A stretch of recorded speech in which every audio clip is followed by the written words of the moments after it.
Flood plains. आज का हमारा टॉपिक है flood plains. Flood plains basically होते क्या है? फ्लड प्लेन जैसे कि नाम बता रहा है, फ्लड और प्लेन। फ्लड मतलब बाढ़, प्लेन मतलब मैदान। बाढ़ से बने मैदान, जो नदी जहां बाढ़ आती है तो वहां प्लेन्स बना देती है। नदी में जब बाढ़ आती है तो वो आसपास के एरिया में प्लेन बना देती है, उनको फ्लड प्लेन्स कहते हैं। इनके बनने का क्या रीजन होता है, कैसे बनते हैं, मैकेनिज्म क्या है? वो ये है कि नदी चल रही है, पानी बह रहा है, कोई दिक्कत नहीं। बारिश होती है पीछे पहाड़ों पे या कुछ भी होता है, एकदम से नदी में बाढ़ आती है। नदी में बाढ़ आएगी तो नदी अपने किनारों को तोड़ के आगे बढ़ती है। आगे मतलब हॉरिजॉन्टली, मतलब अगर अभी यहां पे है तो उसकी चौड़ाई बढ़ जाएगी। ठीक है, मान लीजिए नदी इस रीजन में बह रही है, 2 किलोमीटर इधर बहने लगी, 2 किलोमीटर इधर, समझ के। अब जब ये पानी चढ़ जाता है, इस टाइम पे नदी की स्पीड बहुत कम होती है, इसमें बहाव बहुत कम होता है, क्योंकि ऑलरेडी नदी में बहुत ज्यादा पानी, उसको निकलने की जगह नहीं मिल रही, तभी तो लेटरली फैल रही है वो, तभी तो हॉरिजॉन्टली फैल रही है ना। तो जब स्पीड कम होगी तो उसकी कैरिंग कैपेसिटी अपने आप कम हो जाती है। कैरिंग कैपेसिटी जब कम होगी तो डिपोजिशन स्टार्ट हो जाएगा, और इस टाइम पे वो क्या डिपॉजिट करेगी फ्लड प्लेन्स में? बहुत ही महीन पार्टिकल्स, बहुत ही जो फाइन पार्टिकल्स होते हैं। क्यों? क्योंकि जब पानी बैंक, ये मान लीजिए पानी है, ये हमारी नदी है, ये बैंक्स को तोड़ के इधर बढ़ रहा है, ठीक है। जब ये पानी इधर की तरफ बढ़ेगा, स्टार्ट होगा, उस टाइम तो नदी की स्पीड होगी, तो यहां पे कोर से मटेरियल मिलेगा। लेकिन जैसे ही पानी आगे बढ़ता जाएगा उसकी स्पीड कम होती जाएगी, और जब पानी पूरा यहां तक फैल जाएगा, वो काफी टाइम तक रुकता है, 10 15 20 दिन तक, महीना महीना भर भी हो जाता है, तो उस टाइम पे नदी बिल्कुल स्थिर होती है ज्यादातर। उस टाइम पे वो डिपोजिशन बहुत ज्यादा होगा, और जो फाइन पार्टिकल्स हैं वो यहाँ पे डिपोजिट हो जाएंगे। यहाँ पे भी तो स्ट्रेटिफिकेशन हो रहा है ना, यहाँ पे बड़े पार्टिकल्स होंगे, आगे जाके बिल्कुल फाइन पार्टिकल्स हो जाएंगे। इनको इनको हम फ्लड प्लेन्स बोलते हैं। ये बहुत ही उपजाऊ जमीन होती है। आपने शायद गांव में सुना भी होगा कि गांव के लोग कहते हैं कि गांव में बाढ़ आती है, बुरा तो लगता है, नुकसान भी बहुत ज्यादा होता है, लेकिन हमारी खेती अच्छी होती है अगली बार जब बाढ़ आती है। ऐसा सुना होगा। क्यों? क्योंकि एल्यूवियम, न्यू एल्यूवियम सॉइल आ जाती है, न्यू एल्यूवियम पार्टिकल्स आ जाते हैं, नई मिट्टी आ गई, वो और ज्यादा फर्टाइल है, वो पहले से ज्यादा मिनरल्स रिच है ना। तो क्या होगा, अब उसमें हमारी फर्टिलिटी सॉइल की बढ़ जाती है। ठीक है, तो फ्लड प्लेन्स ऑलरेडी वैसे ही फर्टाइल होते हैं, जब फ्लड एक दो बार फ्लड आ जाती है तो और ज्यादा फर्टाइल हो जाते हैं। ठीक है, ये हमारा फ्लड प्लेन्स के बारे में मैंने आपको एक इंट्रो दे दिया है। अब हम बताते हैं, आज हम टॉपिक पढ़ रहे हैं। टॉपिक का आज हमारा नाम है flood plains, natural living and point bars. तीनों चीजें रिलेटेड है। ठीक है, ये मत सोचना कि अलग अलग तीन टॉपिक है, एक ही चीज है, फ्लड प्लेन्स से ही रिलेटेड है दोनों। ठीक है, चैप्टर हमारा 7 है, चैप्टर का नाम है landforms and evolution, class 11 NCERT. मेरा नाम है अंकुर कौशिक और आप सबका स्वागत है हमारे चैनल यूपीएससी एक्सेसिबल पे। ठीक है, चलिए स्टार्ट करते हैं। NCERT, flood plains, deposition develop a flood plain just as erosion makes valley. Erosion से वैली बनती है, हमने पढ़ लिया इरोजनल लैंडफॉर्म्स में। तो डिपोजिशन से फ्लड प्लेन्स बनते हैं।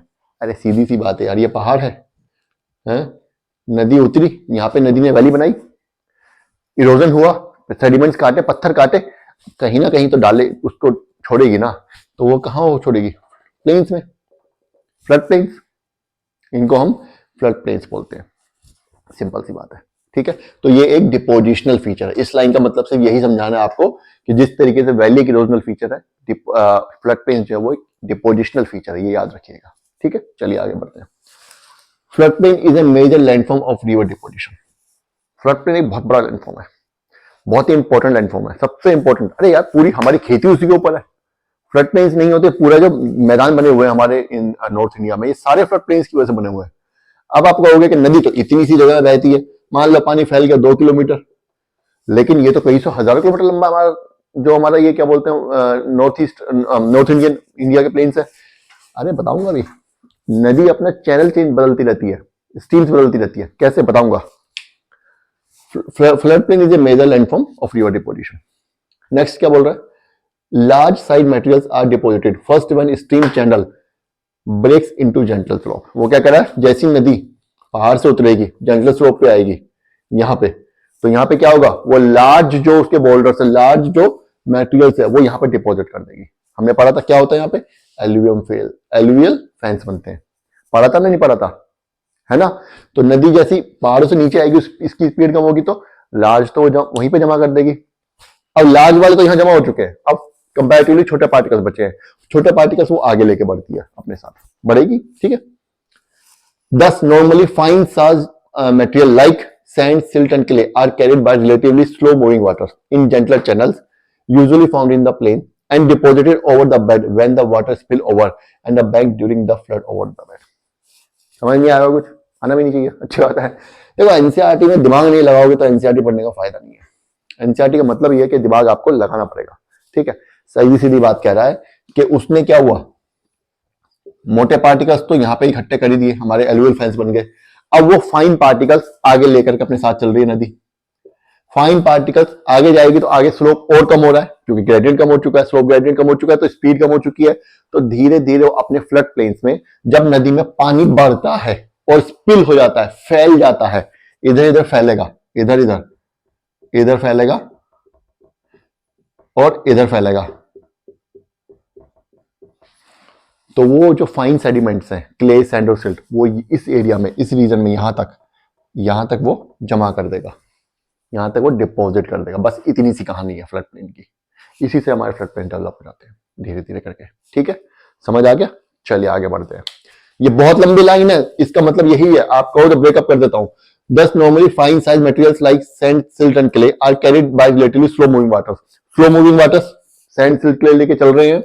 And in gentler channels, gentler channel है, इनका स्लोप कम है। Usually found in plains, जो कि plains में मिलते हैं, and deposited over the bed, और bed में ही deposit कर देते हैं। And when the water spill over the bank during the flood over the bank.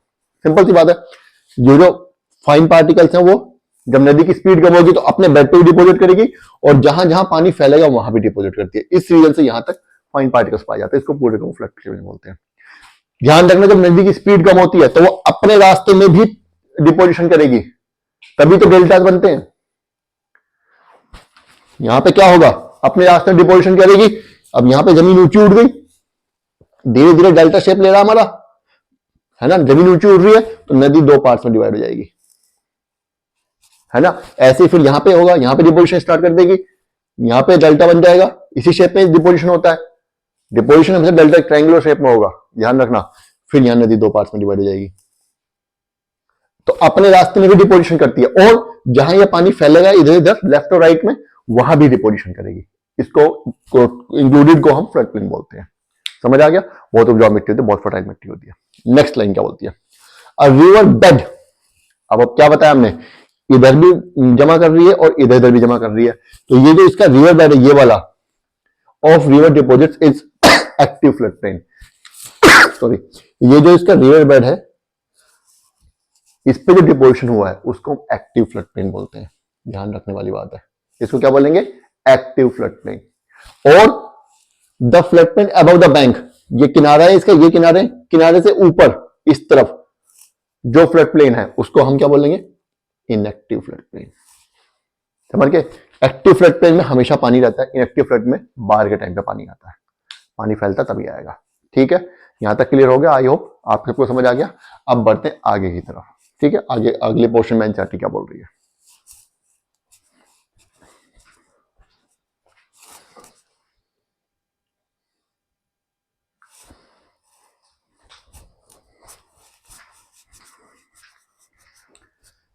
चलिए, एक्टिव और इनएक्टिव फ्लड प्लेन्स के बारे में पढ़ लिया।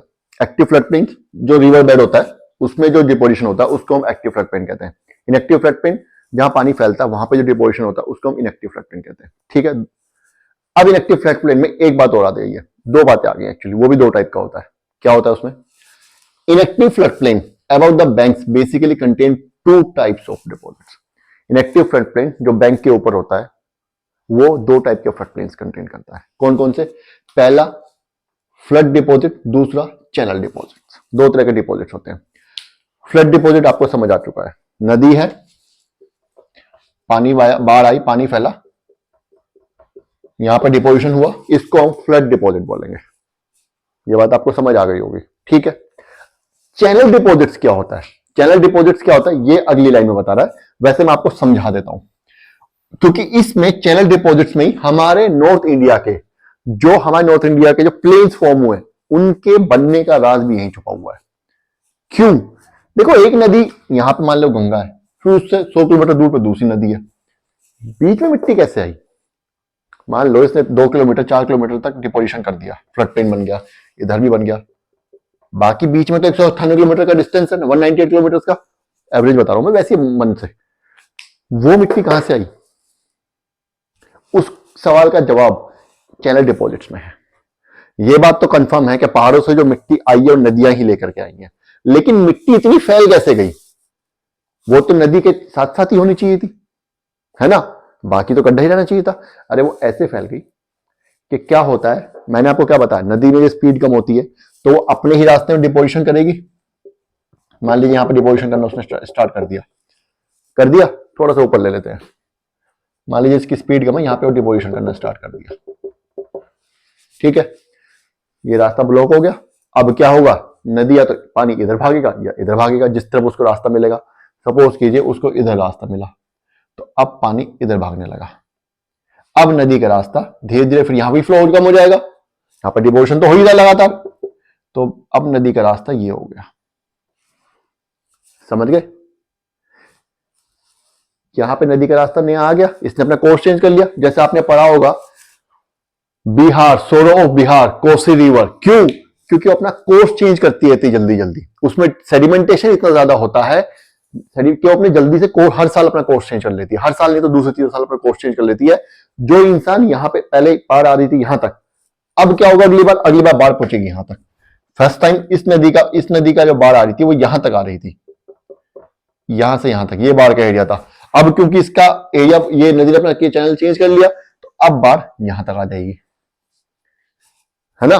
तो डबल हो गया एकदम से। तो सौरव बिहार क्यों बोलते हैं कोसी को? इसलिए कि उसमें बाढ़ आती रहती है बार बार, इसी वजह से, चैनल चेंज करने की वजह से, ठीक है?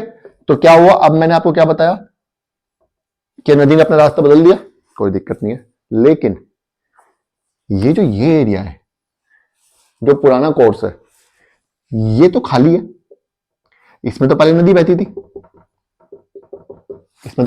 थी, अब ये तो एक नदी बहने की जगह है, गड्ढा है, लंबा नदी का रास्ता है, जो कि 10, 20, 30 मीटर या फुट इसकी गहराई भी होगी। तो क्या होगा इसका अब क्या होगा, जब बाढ़ आएगी, पानी इधर भी बहेगा, इधर भी बहेगा, पहले इसमें बहेगा, इसमें आएगा कि नहीं आएगा, है ना? टाइम के साथ फिर डिपोजिशन भी होगा, बिल्कुल होगा। टाइम के साथ साथ वो जो डिपोजिशन होगा फ्लड प्लेन में, ये भी बढ़ता चला जाएगा, और ये भी थोड़ा टाइम बाद प्लेन ही हो जाएगा। लेकिन क्योंकि ये नदी के पास है, नदी हॉरिजॉन्टली बढ़ रही है, उधर भी बढ़ रही है, इधर भी बढ़ रही है, क्योंकि नदी के पास है, तो जब पानी यहां आता है उस टाइम पर पानी की स्पीड ज्यादा होती है। आगे जैसे ज्यादा बढ़ता जाएगा उसकी स्पीड कम होती चली जाएगी। तो यहाँ पे जो पार्टिकल पाए जाएंगे, जब नदी की स्पीड होगी, तो यहाँ पे डिपोजिशन जो होगा वो मोटे पत्थरों का होगा, कोर्सल मटेरियल का होगा। तो यहाँ पे कोर्सल मटेरियल पाया जाता है, यही हम अभी पढ़ने वाले हैं अगली लाइन में। आगे फिर फाइन मटेरियल, इसी तरीके से यहाँ पे भी होता है। यहाँ पे कोर्सल मटेरियल होगा, आगे जैसे बढ़ते जाएंगे फाइन मटेरियल होता है, क्योंकि नदी की स्पीड, पानी की स्पीड आगे आगे कम होती जाती है, और आगे जितना आगे पानी होगा उतना ज्यादा रुकता भी है ना? ठीक है, यही अभी जो ये कंसेप्ट है ना कि नदी से लेटरल जब पानी जाएगा तो उसकी स्पीड पहले ज्यादा होती फिर कम होगी, यही कंसेप्ट अभी हमें बताएगा नेचुरल लीवीज के बारे में। ठीक है, चलिए पढ़ते हैं आगे। अब वापस आ जाओ, कहां पे? फ्लड डिपोजिट समझ आ गया था पहले, चैनल डिपोजिट्स है समझा दिया, लेकिन बता रहा हूं, in plains channel shift laterally, channel laterally shift कर लेता है, इधर से इधर आ गया, राइट टू राइट या right to left, and change their courses occasionally, और कभी कभी अपने कोर्सेज चेंज करता ही रहता है। देखो अब तो क्या, अब तो हमने नदी को बांध दिया है, अब तो नदी को चलने के लिए कहीं जगह ही नहीं है आज की तारीख में, चारों तरफ घाट बन गए हैं, सड़कें बन गई नदी के साथ साथ, नदी बेचारी जाएगी कहां? तो अपने ही वहीं बेट में ही ऊपर नीचे होती रहती है। पहले नदियां फैल जाती थी बहुत ज्यादा, ओकेजनली अपने चैनल चेंज कर लिया करती थी, तभी तो इतने वास्ट प्लेन्स डेवलप हुए हजारों लाखों सालों में, है ना? यही तो रीजन है। Occasionally living cut off courses, ये जो कोर्स बचा इसको क्या बोलेंगे? इसको बोलेंगे cut off course, cut off course. ये पहले नदी का कोर्स था, लेकिन अब कट ऑफ हो गया है, अब इससे बेचारे से कोई बात नहीं करता। ठीक है, अब इसको छोड़ दिया नदी ने, नदी कहीं और से बहती है, कल को फिर दोबारा यहां पे भी आ सकती है, या आगे भी जा सकती है। कल को ऐसा हो सकता है यहां पे सेडिमेंटेशन हो जाए तो नदी यहां से बहना स्टार्ट कर देगी, ऐसा हो सकता है ना? जैसे भी होगा, which get filled up gradually, जो कि धीरे धीरे बढ़ जाता है, ये बढ़ भी जाएगा, डिपोजिशन होगा, इसमें सेडिमेंटेशन होगा तो फ्लड प्लेन डेवलप हो जाएगा।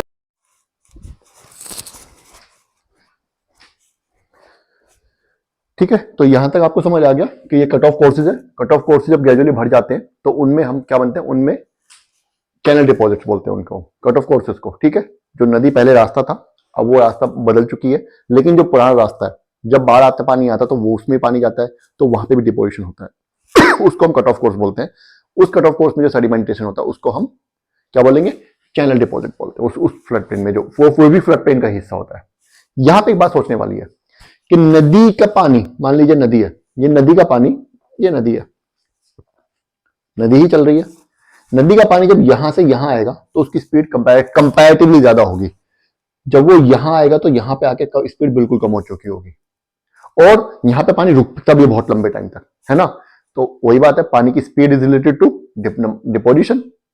किसका, कोर्सर मटेरियल फाइन मटेरियल का। अगर पानी की स्पीड ज्यादा है तो कोर्सर मटेरियल डिपॉजिट होगा, और जैसे जैसे दूर जाता जाएगा स्पीड कम होगी, यहाँ पे फाइन मटेरियल डिपॉजिट होगा। बस यही है बात बोल रहा है, क्योंकि ये नदी का चैनल बिल्कुल सटा हुआ होता है लगभग लगभग। यहाँ पे स्पीड पानी की ज्यादा, तो यहाँ पे कोर्सल मटेरियल पाया जाता है, ठीक है। और नदी के जो दूर फ्लड प्लेन है वहां पे फाइन मटेरियल पाया जाएगा। बस इतनी सी बात है। क्या है बता देते हैं। Such areas over flood plains built up by abundant और कट ऑफ चैनल। जो अबंडंट या कट ऑफ चैनल से जो एरिया बनते हैं, वहां पे वे चैनल्स कंटेन कोर्सल डिपॉजिट, वहां पे कोर्सल डिपॉजिट मान पाए जाते हैं। बस इतनी सी बात है, ठीक है। नेक्स्ट लाइन क्या बोल रहा है, the flood deposits of spilled water. जो स्पिल्ड वाटर, जो पानी फैला है, उसके जो फ्लड डिपॉजिट्स हैं वहां पे relatively फाइनर material is like sand and silt and clay. वहां पे क्या मिलता है, सैंड और सिल्ट जैसा रिलेटिवली फाइन मटेरियल मिलेगा। समझ आ गई बात। इधर कोर्सर, नदी के साथ कोर्सर मटेरियल, नदी से दूर जाएंगे तो फाइनर मटेरियल। बस इतनी सी बात है। यही कंसेप्ट, यहां पे कोर्सर मटेरियल मिलेगा, आगे फाइन मिलेगा। यही कॉन्सेप्ट आपको नेचुरल लीवीज के बारे में भी समझाएगा अभी, ठीक है। देखो बताता हूं कैसे। चलिए नेक्स्ट लाइन पढ़ते हैं। The flood plains in delta are delta plains, और डेल्टा में जो फ्लड प्लेन्स बनते हैं उनको डेल्टा प्लेन्स बोलते हैं। अब नदी समुद्र में जाके मिल गई, यहाँ पे जमा किया उसने, डिपोजिशन हुआ, प्लेन्स बने। डेल्टा भी एक तरीके का फ्लड प्लेन ही है, याद रखने वाली बात है।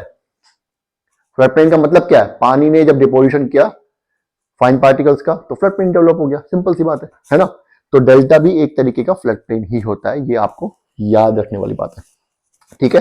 तो फ्लड प्लेन से रिलेटेड जो भी जानकारी हमारी एनसीईआरटी में दी हुई थी, जितना भी था वो हमने बता दिया यहाँ पे।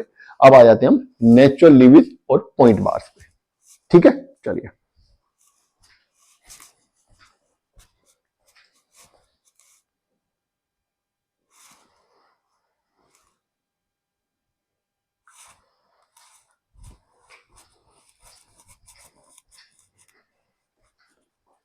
अब हमने जंप कर लिया नेचुरल लीवीज पे, ठीक है। नेचुरल लीवीज क्या होती है, नेचुरल लीवी का मतलब होता है नदी अपने रास्ते में बह रही है, कोई दिक्कत नहीं है, लेकिन जब उसमें बाढ़ आती है, बाढ़ आ गई, पानी फैला, पानी फिर उतर गया। लेकिन जब पानी उतरता है तो हम देखते हैं कि नदी के किनारे पे एक माउंट जैसा, एक पहाड़ जैसा कुछ स्ट्रक्चर बन गया है। मान लीजिए नदी है, नदी इसमें नदी बह रही है, कोई दिक्कत नहीं, बाढ़ आई, पानी यहां बहेगा, ठीक है। जब ये पानी वापस उतरेगा तो हम देखेंगे यहां पे एक उभार है, इधर और इधर उभार डेवलप हो गया है। ये टाइम के साथ बढ़ता भी रहता है, इसको हम नेचुरल लीवी बोलते हैं। अब ये ऐसा क्यों हुआ, क्यों डेवलप हुआ, एक्चुअली इतना नहीं होता नीचे, ये ऐसे होता है, इस तरीके से, इस तरीके से, ठीक है। ऐसे ही यहां पे होगा, इस तरीके से यहां पे हो जाएगा जब पानी, ठीक है। ये फ्लड की वजह से आता है। एक्चुअली होता क्या है, मैंने आपको बताया था कि जब पानी बहेगा, पानी ऊपर जाएगा, तो यहां पे उसकी स्पीड ज्यादा होगी, यहां पे उसकी स्पीड कम हो जाएगी। यहां पे कोर्सर मटेरियल ज्यादा डेवलप डिपॉजिट होंगे, यहाँ पे फाइन मटेरियल डिपॉजिट होंगे। इसी तरीके से यहाँ पे कोर्सर मटेरियल डेवलप होगा, डिपॉजिट होगा, यहाँ पे फाइन मटेरियल डिपॉजिट होगा। तो ये नेचुरल लीवी क्या होती है, फाइन जो कोर्सर मटेरियल होता है आगे नहीं जा पाता, ये यहीं पे डिपॉजिट हो जाता है, क्योंकि आगे जाते जाते नदी की स्पीड बहुत कम हो जाती है, तो वो कैरी नहीं कर पाती, तो उसको यहीं डिपॉजिट कर देती थी नदी के अंदर जो कोर्सर मटेरियल होता है, यहाँ पे डिपॉजिट कर दीजिए, और जो फाइन मटेरियल होता है वो आगे डिपॉजिट हो जाता है लेयर्स में। समझ आ गए। तो ये इसको हम नेचुरल लीवी बोलते हैं, ठीक है। एक बार देखते हैं एनसीईआरटी क्या कहती है। Natural levees are found along the bank of large rivers. ये लार्ज रिवर्स के बैंक पे बनता है, छोटी रिवर्स की बस की बात नहीं है। समझ आ गया क्यों, क्योंकि कोर्सर मटेरियल है, मोटे बड़ा मटेरियल है, भारी मटेरियल है, छोटी रिवर कहां उठा पाएगी, है ना। तो बाहुबली चाहिए, बाहुबली नदी चाहिए, ठीक है ना। चलिए, they are low linear and parallel ridges. Low होती हैं, लीनियर होती हैं सीधी, और पैरेलल होती हैं, ठीक है। रिजिड मतलब उभार टाइप का structure. Of course deposit, course deposit होता है, ये हमें पता भी है। Along the banks of river, river के किनारों पे पाए जाते हैं, ये मैंने बता दिया। Often cut into individual mount, ज्यादातर इंडिविजुअल माउंट्स में कट होते हैं। मतलब अरे ठीक है, ये देखो ना, ये नदी है, ये हमारा है, ये हमारा लीवी है, यहां से यहां तक, आगे जाके दूसरा मिल जाएगा, तो अलग अलग हिस्सों में कटे होते हैं, इस तरीके का मतलब। ठीक है, समझ आ गया। चलिए अब आ जाते हैं पॉइंट बार्स के ऊपर। पॉइंट बार्स क्या होते हैं? Point bars are also known as meander bars. Point bars को हम मिएंडर बार्स में बोलते हैं। अब आप एक चीज यहां पे समझ गए होंगे, आपके दिमाग में चल गया होगा कि भाई अगर मिएंडर बार्स इनको बोल रहे हैं तो इसका मतलब this is definitely related to meanders, meandering of the river. River meander करती है, रिवर ऐसे घूम घूम कर चलती है, इसका मतलब कुछ तो लोचा है, वहीं पे पाएंगे। बिल्कुल सही बात है, जहां पे नदी मेंडर करती है वहीं पे मिलते हैं। ये देखिए, ये नदी मेंडर कर रही है, ठीक है। हम अभी यहां का एग्जांपल लेते हैं। नदी आई इस तरीके से। अब मैं आपको एक एग्जांपल देता हूं। पहाड़ पे गाड़ी चलाते हैं, पहाड़ पे आप गाड़ी चला रहे हैं, जैसे ही मोड़ आएगा, टर्न आएगा, घुमाव आएगा, आपको स्पीड कम करनी पड़ेगी। ठीक है, अगर आपने स्पीड कम नहीं की तो क्या होगा? सामने जाके गिर जाएंगे, होगा ना, सामने जाके गिर जाएंगे, ऐसे ही होगा। वही यहां पे है, पानी जब आएगा, पीछे से तेजी से पानी आ रहा, स्लोप है, तो यहां पे धक्का मारेगा। मारेगा कि नहीं मारेगा? मारेगा कि नहीं मारेगा? यहां पे धक्का मारेगा, यहां पे बहुत ज्यादा प्रेशर पड़ता है। इसका मतलब यहां पे क्या हो रहा है? यहां पे इरोजन हो रहा है, यहां पे इरोजन नहीं हो रहा। समझ आई? कम हो रहा है क्योंकि यहां पे पानी का दबाव नहीं पड़ रहा। तो क्या होगा? इरोजन होगा तो ये आगे बढ़ जाएगा, यहां पे कटाव होगा, यहां के सेडिमेंट्स नदी आगे बहा के ले जाएगी। तो ये अब जो पहले ये था, अब यहां पे डेवलप हो जाएगा। समझ गए? अब नदी का रास्ता थोड़ा सा आगे खिसक गया। आगे जब खिसकेगा तो ये रीजन भी आगे बढ़ेगा। अब इसको डिलीट कर देता हूं, नदी के बहाव को हटा देता हूं फिलहाल मैं आपको समझाने के लिए, ठीक है। और नदी को थोड़ा सा चौड़ा कर देता हूं। ये हमारी ये नदी है, ठीक है। जब वहां से आगे बढ़ा तो यहां से भी नदी आगे बढ़ जाएगी, ठीक है। ये 1 साल की बात हो गई। अब अगले साल फिर ऐसे ही होगा, अगले साल फिर प्रेशर पड़ेगा। जब नदी में पानी ज्यादा आएगा, नदी में पानी भी तो कम ज्यादा होता रहता है, उसी हिसाब से यहां पे इरोजन होगा, तो क्या होगा? फिर और आगे बढ़ जाएगा और यहां पे भी हो जाएगा। अब आप ये कह रहे हैं कि पॉइंट बार्स मिलते हैं यहां पे, they are found on the concave side of the meanders of large rivers, ठीक है। लार्ज रिवर्स के कॉनकेव साइड पे मिलते हैं, अंदर की तरफ यहां पे। Are sediments deposit in linear fashion, ये लीनियर फैशन में डिपोजिट हो जाते हैं, सीधे सीधे हो जाते हैं। By water along the bank, पानी से अलोंग द बैंक हो जाते हैं। They are almost uniform in the profile and width and contain mix size of material, ये एक जैसे दिखते हैं। क्यों? क्योंकि नदी की जो स्पीड है उस हिसाब से धीरे धीरे करके आगे बढ़ रही है। हर साल नदी में बाढ़ आती है, आगे बढ़ती है, थोड़ी सी पीछे से खिसक जाती है, तो यहाँ पे एक जो उसका पुराना निशान था जहां पे बह रही थी वो हमें दिखता है ना। फिर आगे बढ़ जाएगी तो फिर अगला दिखेगा, ऐसे करके नदी आगे बढ़ती रहती है। तो आगे का तो सब इरोजन होता जा रहा है, पीछे का जो निशान छोड़ते जा रही है और एक स्ट्रक्चर जैसा छोड़ जाती है, वो सीधे होते हैं, धीरे धीरे वो सीधे हो जाते हैं, इस तरीके के सीधे सीधे हो जाते हैं और पैरेलल होते हैं, ठीक है। इनको हम पॉइंट बार्स बोलते हैं या मेंडर बार्स बोलते हैं। समझ आ गया? याद रहेगा, ध्यान रहेगा, ठीक है। ये हमारा जो टॉपिक है यहाँ पे खत्म हो गया। ये होते हैं यूनिफॉर्म होते हैं प्रोफाइल में और विड्थ में यूनिफॉर्म होते हैं एक जैसे, क्योंकि नदी हर साल एक ही उतनी बढ़ती है मोरलेस, है ना। नदी में इरोजन तो लगभग उतना ही हो रहा है, तो उस हिसाब से जो उसका इसलिए वो यूनिफॉर्म होते हैं। और मिक्स साइज ऑफ सेडिमेंट, इनमें मिक्स साइज ऑफ सेडिमेंट्स होता है depending on the erosive capacity of the river and वहां पे पत्थर कौन सा, स्टोन कौन सा है, उसके ऊपर भी मटेरियल कौन सा है, ठीक है। तो ये हमारा पॉइंट बात से खत्म हो गया, ये टॉपिक हमारा खत्म हो गया। अगला जो हमारा है, अगला टॉपिक हमारा मेंडर्स ही है। अब हमें मेंडर्स के बारे में ही पढ़ना है। मेंडर्स इरोजन में भी पढ़ा था हमने, इनसाइड मेंडर्स पढ़ा था वो, है ना। अब हम मेंडर्स डिपोजिशन में भी पढ़ेंगे, ठीक है। ज्यादा कंफ्यूज होने की जरूरत नहीं है कि इरोजन में भी था, इनसाइड में क्या था। इनसाइड में क्या था? नदी मेंडर में जब गहराई में बढ़ रही थी। अब डिपोजिशन होगा, कैसे होगा? पढ़ते हैं, क्यों टेंशन ले रहे हो, है ना। ठीक है, तो ये क्लास हम यही खत्म करते हैं। अब आपको क्या करना है? वीडियो देखनी है, नोट्स बनाने हैं, आपने लिखना है जो इंपॉर्टेंट चीजें लगे। कुछ समझ नहीं आ रहा तो कमेंट कर देना, मैं दोबारा समझा दूंगा, ठीक है। टेंशन लेने वाली बात नहीं है। और चैनल को लाइक और सब्सक्राइब जरूर करना है, ठीक है। Thank you.